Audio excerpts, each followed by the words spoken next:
봅시다. 시작. 세례요한의 사명이다.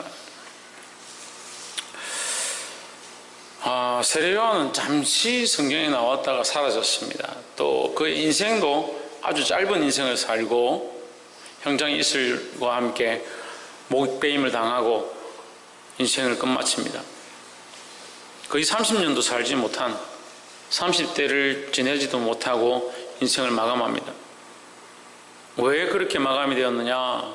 예수 그리스도를 위해서 자기의 인생을 다 내어 주었기 때문에 태어나는 것도 이 세상의 탄생도 그리스도를 위한 탄생이었고 그의 인생의 사역도 그리스도를 위한 인생의 사역들이었고 마지막 죽음을 당해야 될 그 상황 또한 그리스도를 위한 길이었다라는 겁니다.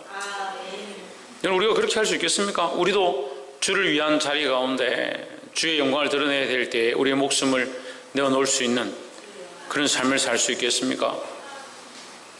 예, 아멘 잘하다가 목숨 얘기 나오니까 아무도 아멘을 안 하는. 사도 바울, 세례 요한이 마지막에 결국 헤로디아의 꾀임에 빠져서 이 목배임을 당하죠. 헤로데에게 목배임을 당하는데 소반에 그 목이 담겨서 왕에게 들여지고 인생이 끝납니다. 왜 그런 사건이 있어야 하는가? 그때에 그리스도가 출현하기 때문에 우리가 이 상황들을 보면 왜 그렇게 해야 하는가? 왜 그렇게 되어야 하는가? 이것이 안타깝고 비참하게 보일 수 있지만 이 역사의 흐름 가운데 이제 그리스도가 참 주님이 참 그리스도가 참 구원자가 나타났을 때에 우리는 그 뒤로 숨어야 한다는, 사라져야 된다는 거죠.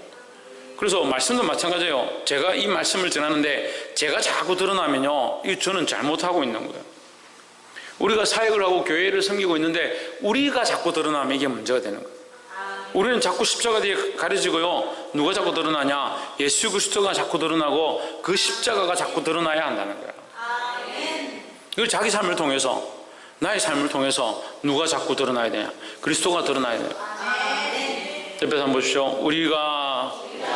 우리를 통해서 그리스도를 나타냅시다. 누가 나타나야 되냐? 그리스도를 나타내는 것, 십자가를 나타내는 것이 당연하다 생각하지만 그리스도를 나타내는 것, 십자가를 나타내는 게 당연한 줄 알고 있지만 여전히 누가 앞에 있느냐? 내가 앞에 있어서 이 세상에 그리스도를 가리고 예수님을 가리고 십자가를 가리고 참 빛을 가리고 자기가 빛인 줄 착각하니까 빛 대신 예수 그리스도를 드러내지 못하게 하고 자기를 자꾸 드러내는 거예요. 아무리 우리가 선하고요, 아무리 착하고 저 사람 법 없이 살 수 있을 것 같다라고 할지라도 그 사람에게 어두운 그림자의 부분이 있는 겁니다. 그러니까 우리는 결국 완전하지 않다라는 거죠. 지난번에도 얘기했는데 저는 어렸을 때 중학교 1학년 때인 것 같아요. 화장실을 갔는데 그때는 화장실이 이렇게 수색 변기가 아니고 바닥에 앉아서 이렇게 그런 게 있습니다. 하여튼 그랬습니다. 화장실은 그때 당시에 굉장히 더러운 거죠. 지금 화장실 안에서 씻고 먹고 뭐 애들은 청소하러 가보면 화장실에 다 맨날 음료수 먹은 거, 뭐 빵 먹은 햄버거 먹은 거, 화장실 앉아서 햄버거도 먹어요. 이야, 그만큼 화장실 깨끗한 거죠. 옛날에는 상상을 할 수 없는, 상상을 할 수 없는. 그러니까 화장실은 굉장히 더러운 것이다. 근데 화장실을 갔는데 가려고 이제 누가 있어서 노크를 하니까 안에 똑똑하더라고요. 밖에서 이렇게 기다리고 있었습니다. 나오면 들어가려고. 누가 나오는데 누가 나왔냐? 목사님이 나온 거예요. 제가 너무 충격을 받았습니다. 그날 집에 가서 잠이 안 왔습니다. 어떻게 목사님이, 저 거룩한 목사님이 화장실에 가시노? 어떻게 목사님이 화장실에 가서 볼일을 볼 수 있노? 저 더러운 화장실에 들어갈 수가 있노? 너무 놀랐어요. 제가 멍청했겠죠. 제가 너무 어려서 그렇겠죠. 그럼 목사님은 저는 거룩하다, 목사님은 정말 깨끗하다 이렇게 생각했는데 지금 생각해보면 제가 너무 잘못 생각하고 있는 거죠. 그러니까 목사님이 아니라 그리스도가 완전하신 거지 사람은 다 어두운 부분이 있고 그림자가 있고 죄의 모양이 있다는 거예요. 그래서 사람을 따라가는 게 아니에요. 사람을 따라가는 게 아니에요. 그리스도를 따라가야 되죠. 본문 한번 봅시다. 3장 1절에 디베rio 가이사가 위에 있은지 15해 곧 본디오 빌라도가 유대의 총독으로 헤롯이 갈릴리의 분봉왕으로 그 동생 빌립이 이드레와 드라고니 지방의 분봉왕으로 루시타니아가 아빌레네의 분봉왕으로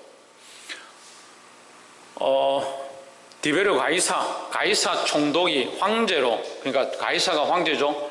로마의 황제입니다. 로마의 황제로 그 유럽과 아시아를, 중동 지방을 다스릴 때, 지금으로 치면 중동 지방, 유럽과 전 아시아를, 그러니까 로마가 세계를 통일했죠. 정복했죠. 세계를 정복했을 때에, 그때에 이 가이사가 황제인 통치 기간 15년에 본디오 빌라도가 유대를 다스렸다. 그러니까 황제가 있고, 황제가 이것을 다 통치할 수가 없으니까 우리로 치면 도지사나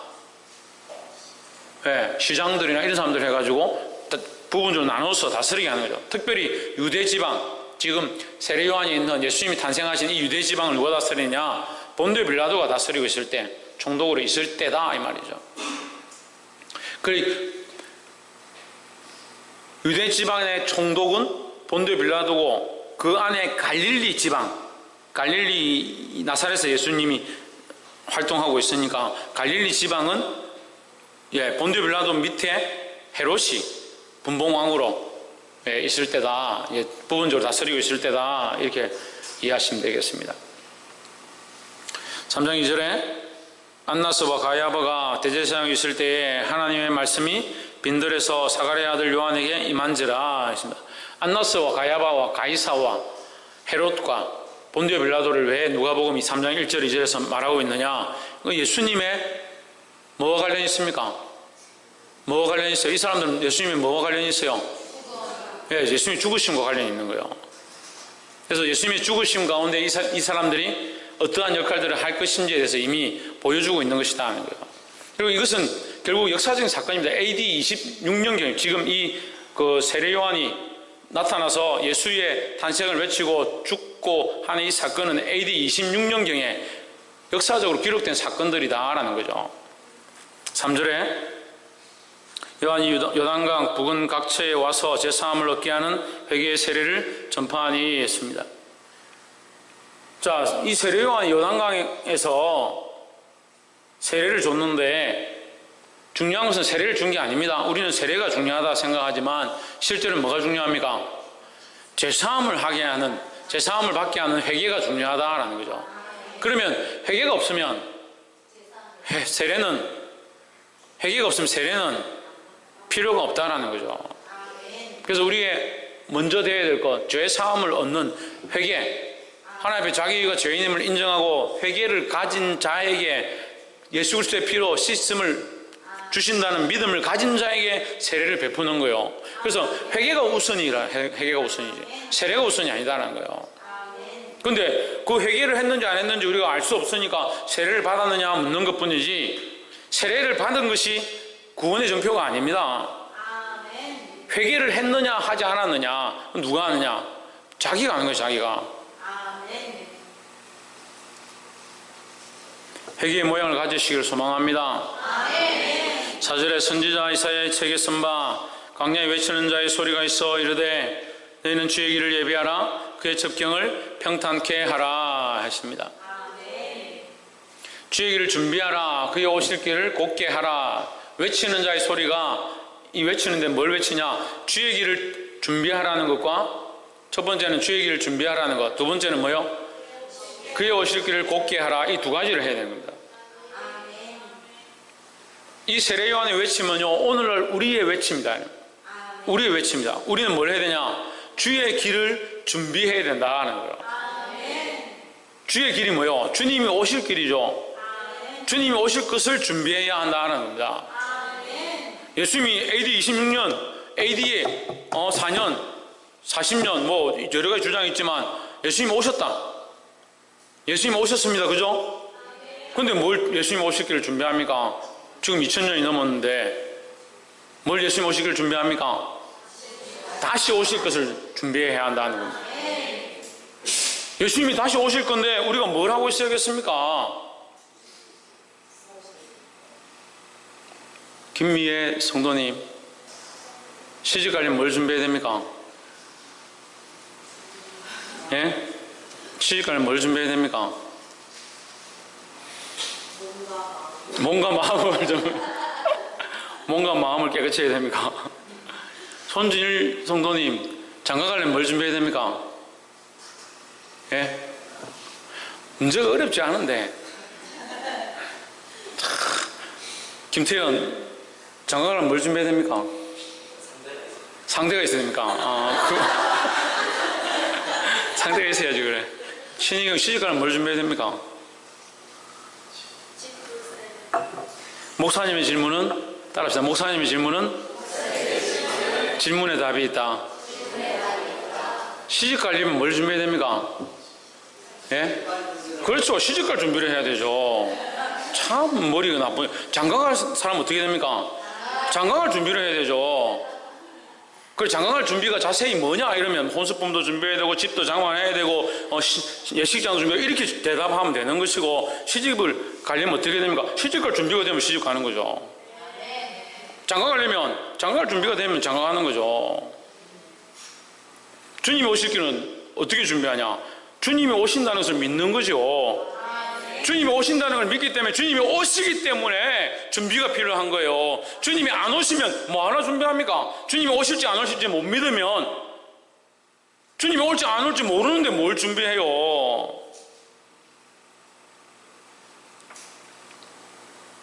지난주 수요일날 갑자기 김인효 선교사님이라고, 사실 제가 잘 알지도 못합니다.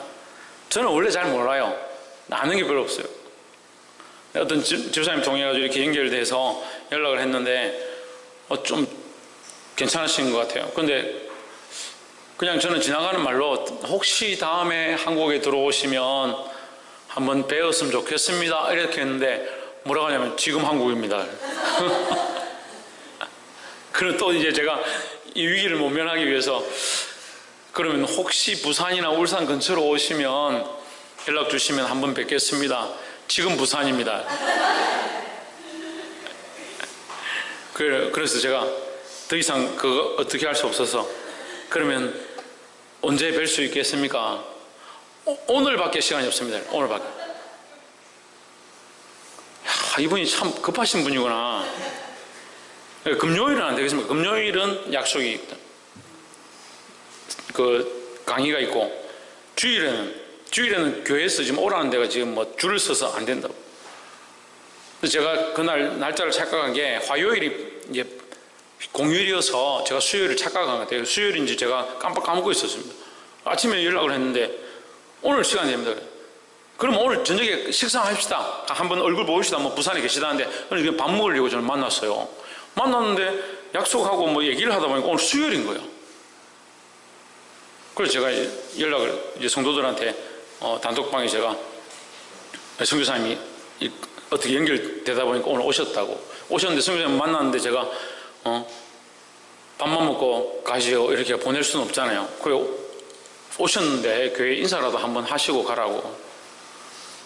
오셔서 예배를 드렸는데 이 선교사님이 말씀을 듣고 보니 은혜를 받았어요. 신선한 충격을 받았어요. 할렐루야. 본인은 이런 말씀을 너무 오랜만에 듣고 너무 갈급해했고 너무 말씀이 좋아서 자기 어렸을 때 들은 말씀과 같다, 그렇게 자기가 고백하는 거예요. 본인은 은혜를 받고, 또 선교사님 쳐가지고 선교사님 그 간증을 하는데, 우리가 짜놓은 각본도 아니고 대본도 아닌데 본인이 서서 그 간증의 얘기를 잠깐 짧게 10분 정도 하셨는데, 저는 그 얘기를 듣고 너무 은혜를 받았어요. 근데 그 선교사님이 너무 마음에 드는 거예요. 천만다행으로 남자라서 다행이지. 너무 마음에 들어요. 이 선교사님이 너무 마음에 드는 거예요. 저보다 나이가 한 5살 많은데 친구하고 싶은 거예요. 저 선교사님 내가 친구가 되고 싶다, 이런 마음인데, 이제 나이 많은 쪽에서 저를 이제 친구하자 하면 제가 친구하는 거고, 제가 친구하자 할 수는 없죠.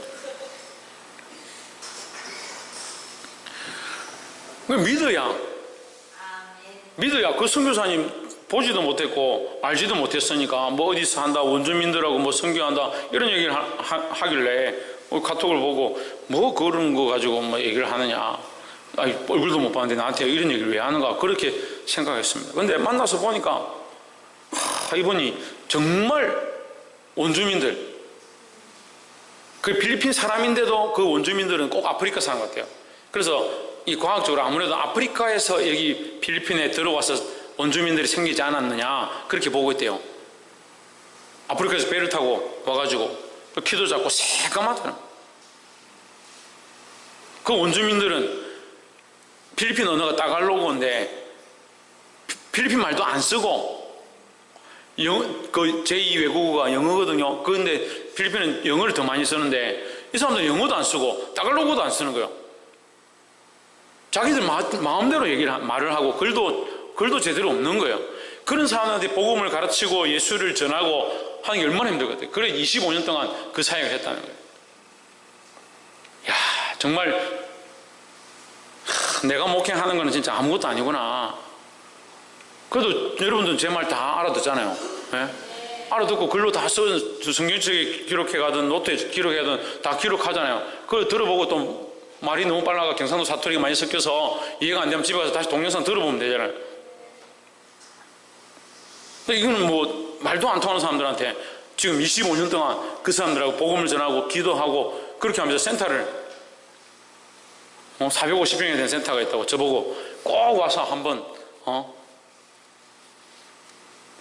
그 수련회를 하면 좋겠다 그런 말씀하셨어요. 참 이 사람은 모르는 걸 만나보기 전에 알아보기 전에는 알 수가 없다는 거예요. 우리는 예수님을 믿고 있죠. 네, 예수님 믿고 있죠. 예수님 우리에게 뭘 말씀하셨습니까? 다시 오신다라고 약속하셨습니다. 그죠? 예수님 다시 오십니다. 예수님 다시 오시기 전까지 우리에게 뭘 시켰잖아요. 뭘 시켰어요? 김성수 목사님 뭘 시켰습니까? 주님이 구름 타고 올라가면서 예수님이 구름 타고 올라가면서 우리한테 마지막 뭐 시키고 갔잖아요. 할렐루야. 땅끝까지 이르는 내 증인이 되라 했잖아요. 길을 준비하는 건 뭘 준비하냐?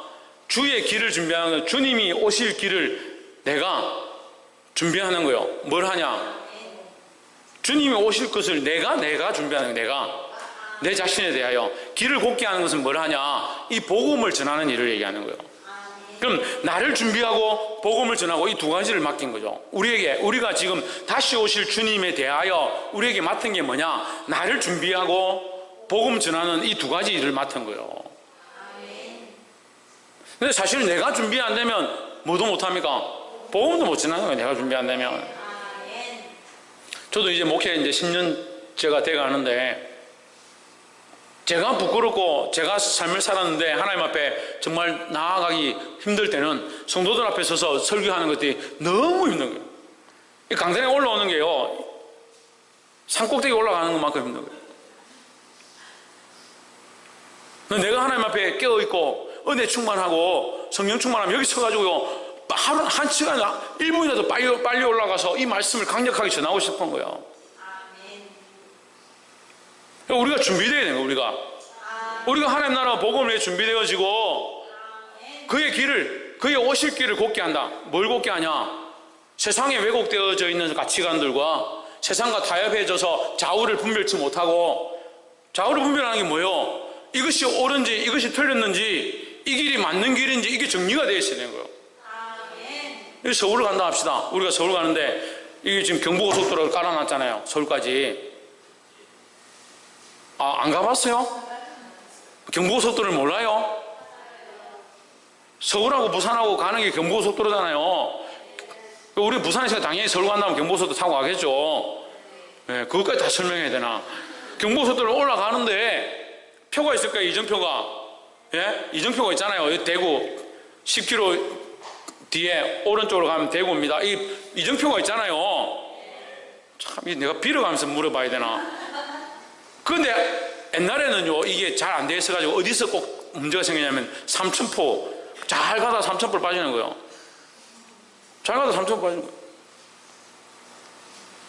제 고향도 남해인데요, 남해 잘 가다가 표 이렇게 삼천포 있는데 남해 가는 거랑 삼천포 가는 헷갈려가지고 삼천포로 빠지는 거예요.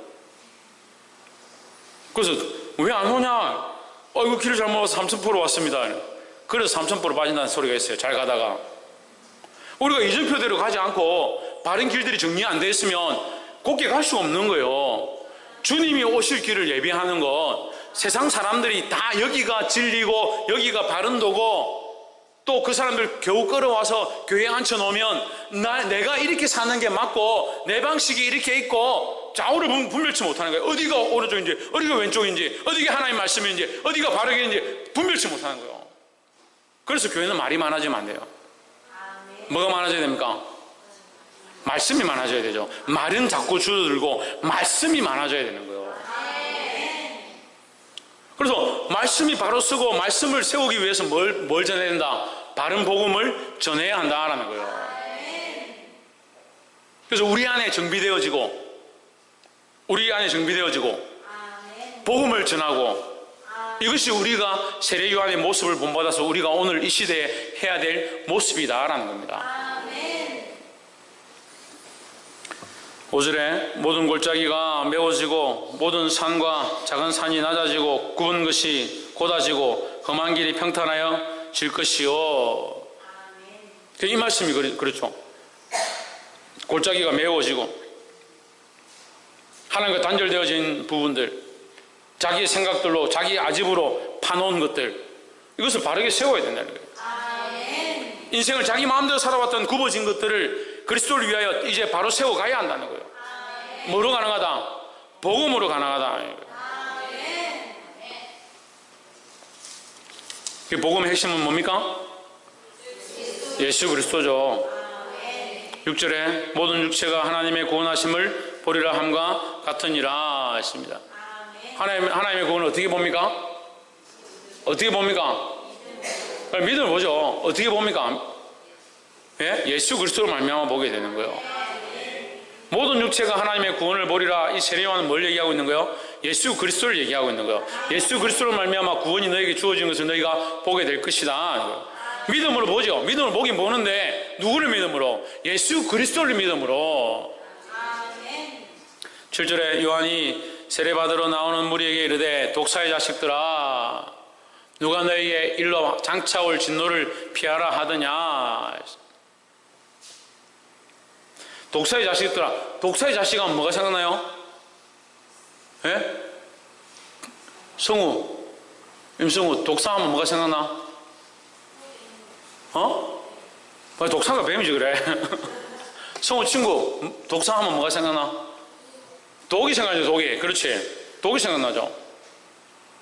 입만 열면 독이 나오고 물기만 하면 독에 감염되게 하고 그 혀로 아첨하는 말을 하고 사람들을 현혹시키고 이렇게 살 필요가 뭐 있냐? 오늘 아침에 똑같이 했죠? 어둠의 일들을 가르치고 그림자의 일들을 가르치는 거. 그 독사들이 그렇게 하는 거예요. 독사들이 결국 물어서 뭐하게 하냐? 죽게 하는 거예요. 죽게 하는 거. 독사의 자식들은 뭐하냐? 그렇게 살아도 된다. 그렇게 네가 열심히 할 필요 없다. 예수 믿어가 뭐 있냐? 한 번 구원받았으면 됐지. 한 번 구원받았는데 어떻게 부끄러워서 그렇게 살 수 있냐고요. 구원받을 자격이 없는 자가 구원을 받았는데 어떻게 그렇게 살아요.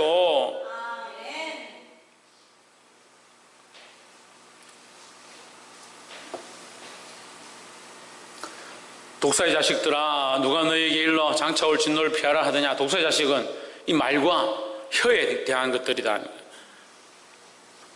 결국 성도들을 죽이는 일을 하는 거예요. 누가 기뻐하냐? 하나님 기뻐하겠습니까? 사단이 기뻐하는 거예요. 근데 어리석은 사람들은요, 이게 하나님을 기쁘시게 하는지 마귀를 기쁘시게 하는지 기쁘게 하는지 몰라. 자기가 지금 이거 하는 게요, 이렇게 하는 게 의롭다 생각하고 자기 생각에 이래도 된다라고 생각하는 그것이 가득해가지고요, 그걸 뭐라고 합니까? 자기 의가 가득해가지고.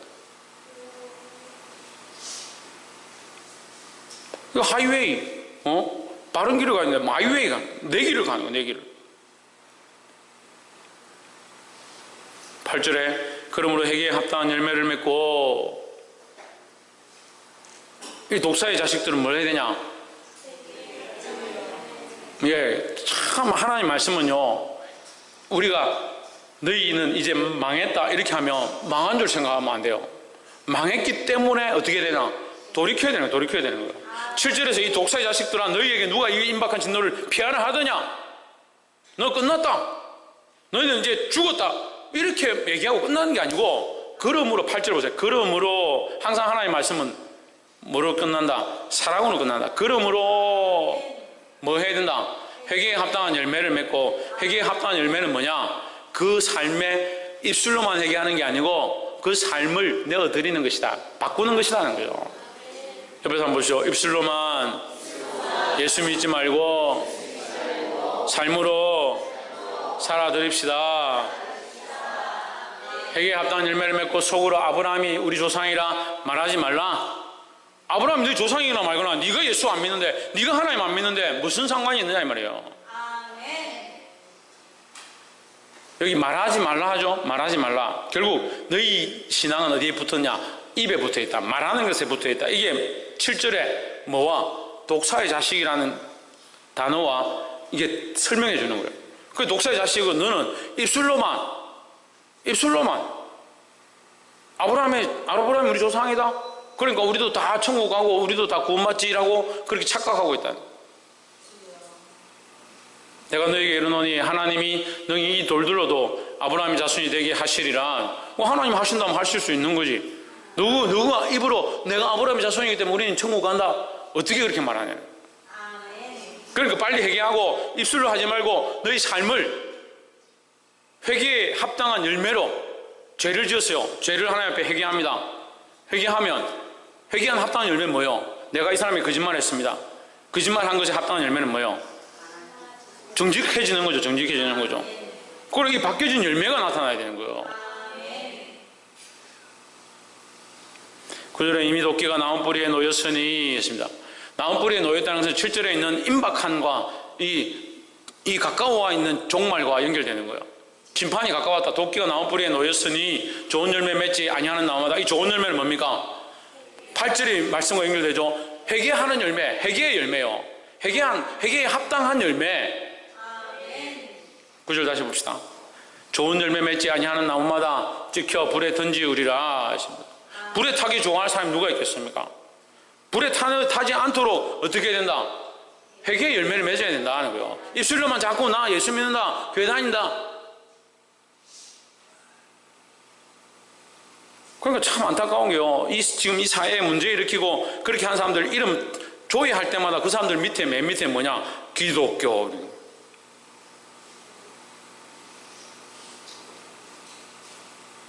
우리가 믿는 것은요, 입술만 믿는 게 아니에요. 입술을 믿는 게 아니에요. 우리의 전심을 다해서, 전심을 다했다는 모든 생각이 믿음으로 가득 차 있는 건데, 그 행동이 어디서 나와요? 우리의 마음에서 나오죠. 그럼 우리가 믿는다는 것은 이 마음이 전심으로 들었기 때문에 우리의 삶 전체가, 우리의 삶의 모든 행위가 이 말씀을 따라갈 수밖에 없는 거예요.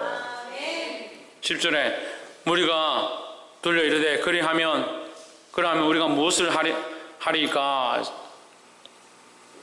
참 감사하죠. 그래도 이 사람들은 정신을 좀 차리고 우리가 무엇을 하리까? 이거 오순절 마가다락방의 사건하고 연결되는 거예요. 베드로의 그 설교를 듣고 사람들이 뭐라 합니까? 형제여, 우리가 어찌하여야 구원을 얻으리까? 우리가 어떻게 하면 이 하나님의 심판에서 벗어날 수 있겠냐? 어떻게 하면 구원을 얻을 수 있느냐? 이렇게 하는 거죠. 이게 뭐예요? 이게 회개의 시작이라는 거죠.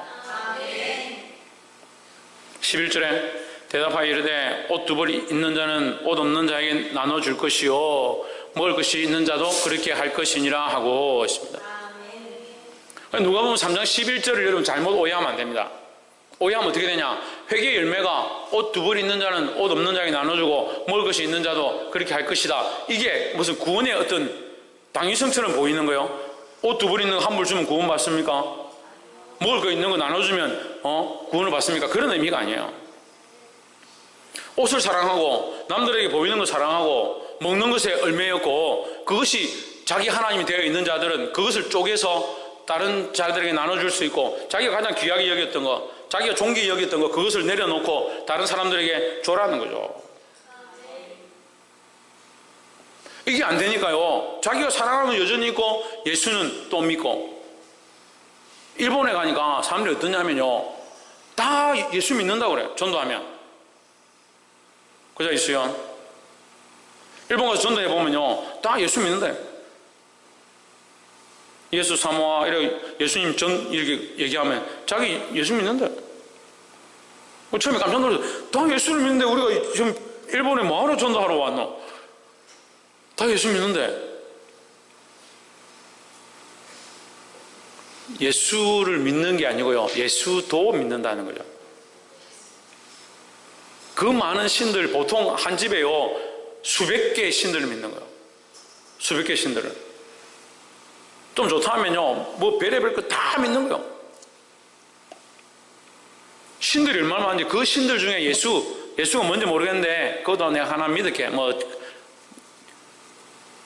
그것도 보험이지. 뭐 내가 믿으면 좋겠지 생각하고 믿는 거예요. 예수도 믿는다라고 말하는 거예요. 그리고 우리가 얘기했어요.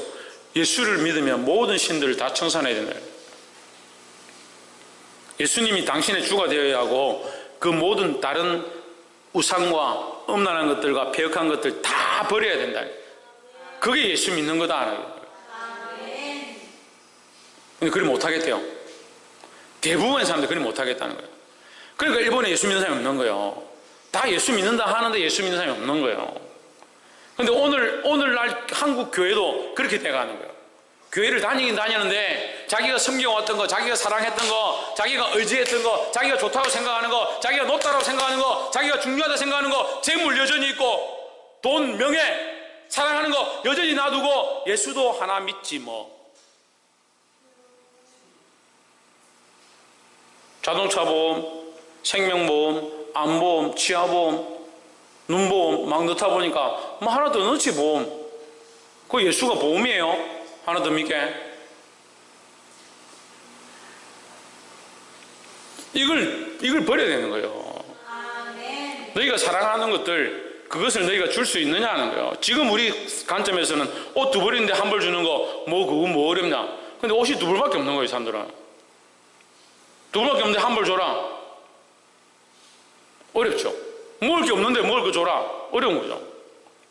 어떻게 하냐? 예수를 믿는 다음에 그렇게 하라는 거예요. 너희가 회개하고자 한다면 그렇게 하라는 거죠. 이것은 부자의 청년을 만난 예수님의 사건에서 똑같이 나타납니다. 너희 가진 것들을 계명을 다 지켰습니다. 나는 어려서부터 말씀대로 살았습니다. 그 청년이 그렇게 하거든요. 예수님께. 그 예수님 뭐라고 합니까? 네 가진 것들을 가난한 자에게 나눠주고 나를 따르라 이러거든요. 근데 이 청년이 어떻게 합니까? 네, 소유가 많음으로 근심하게 갔다 했어요. 근심하게 갔다고.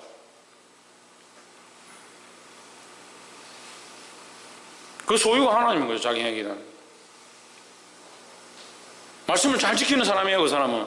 말씀 안 지키는 사람이 아니고 하나님 모르는 게 아니고 계명을 다 알고 있어요. 다 알고 있는데 뭐요? 다 알고 있는데 뭐요? 그 물질이 많음으로 근심하게 가니라. 예수님 뭐라고 합니까? 부자는 천국에 들어가는 것이 얼마나 어려운지. 낙타가 바늘기로 들어갈 수 있어요?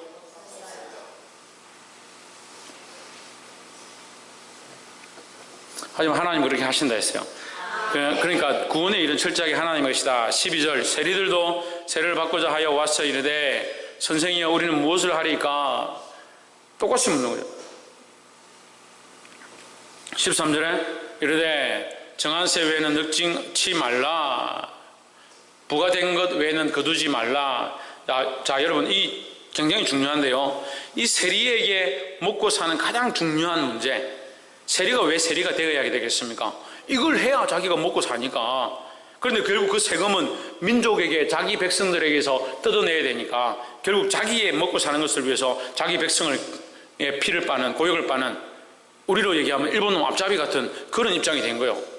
세리의 직이 원래 나쁜 게 아닌데 지금 로마에 세를 바쳐야 되니까 로마에 세를 바치기 위해서 자기 이스라엘 백성에게서 녹봉을 뜯어내가지고 먹고 사니까. 근데 이들에게 만약에 이 세를 걷지 말라 하면 뭐요? 너 굶어 죽으라는 거죠. 근데 네가 예수를 믿으려면 그런 각오를 해라는 거죠. 부가된 것 외에는 거두지 말라. 네가 가장 중요하다고 생각하는 거, 너의 삶에 이것을 놓을 수 없다고 생각하는 거, 그것을 내려놓아라 하는 거죠. 14절에 군병들도 물어 이르되 우리는 무엇을 하리까 하매 이르되 사람에게 강포하지 말며 강탈하지 말며 거짓으로 고발하지 말고 받는 급료를 족한 줄로 알라. 군인들도 이게 어려운 거예요. 사람들 자기들 마음대로 할 수 있는데 이 군인이랑 군병이죠. 로마 군병들, 백부장과 천부장 이런 사람들인데 지금 빼앗아 가지고 살고 말 안 들으면 고발해가지고 잡아가고 그렇게 사는데 이거 하지 마라. 제일 하기 어려운 것을 끊으라는 거예요. 지금 예수 믿고 교회에 나오신 여러분 제일 하기 힘든 것, 제일 사랑하는 것 그것을 끊는데 몸부림쳐야 되는 겁니다. 오늘 말씀 여기까지만 하겠습니다. 세례 요한의 이 사명, 주님 오실 길을 예비하고 그 길을 평탄케 하는 것이었습니다. 주님 오실 길은 우리 안에 세워져 있는 것, 우리 안에 주인된 것, 우리 안에 사랑했던 것 무너뜨리는 것이고 그 길을 평탄케 하는 것은 많은 사람들에게 바른 복음을 전하는 것입니다. 이 말씀을 깨닫고 말씀대로 살기를 주의 이름으로 축복합니다. 기도하겠습니다.